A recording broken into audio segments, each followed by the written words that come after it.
मुख्याध्यापक मीनाताई टापरे यांचा सेवानिवृत्तीवर सत्कार। वणी रंभापूर येथील जिल्हा परिषद प्राथमिक मराठी शाळेच्या मुख्याध्यापिका मीनाताई टापरे यांचे नियत वयोमानानुसार सेवानिवृत्तीपर ग्रामस्थांच्या वतीने नागरी सत्कार करण्यात आला। यावेळी कार्यक्रमास प्रामुख्याने अतिथी म्हणून केंद्रप्रमुख सौ विहाडे मॅडम, तर प्रमुख उपस्थिती म्हणून सरपंच अनिल डाबेराव, माजी सरपंच भीमराव वानखडे, शाळा व्यवस्थापन समिती अध्यक्ष प्रमोद खंडारे, शिक्षण तज्ञ मनीष तिवारी, डॉक्टर टापरे, विनायक शिराळे, धनंजय सरकटे, विनोद महल्ले, हरीश हरणे आदी उपस्थित होते। यावेळी सावित्रीबाईंच्या प्रतिमेचं पूजन करून कार्यक्रमास सुरुवात झाली। मान्यवरांनी श्रीमती टापरेंच्या काळातील कामकाजाचा कार्यवृत्तांत कथन केला। यावेळी ग्रामस्थांनी तसेच शाळा व्यवस्थापन समितीने शाल, श्रीफळ, पुष्पगुच्छ व भेटवस्तू देऊन सत्कार केला।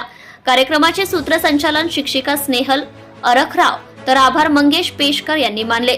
कार्यक्रमाच्या यशस्वीतेसाठी शिक्षिका ममता धार्मिक, पूजा भालतिलक, रवींद्र अभ्यंकर, अमोल मुळे, रामदास वाकोडे, अमोल भालतिलक, अंगणवाडी सेविका वंदना ढोके, लक्ष्मी जाधव आदींनी अथक परिश्रम घेतले। तर कार्यक्रमात शाळा व्यवस्थापन समिती सदस्य, महिला, पुरुष तथा ग्रामस्थ मोठ्या संख्येने उपस्थित होते। Subscribe now and press the bell icon. Never miss an update.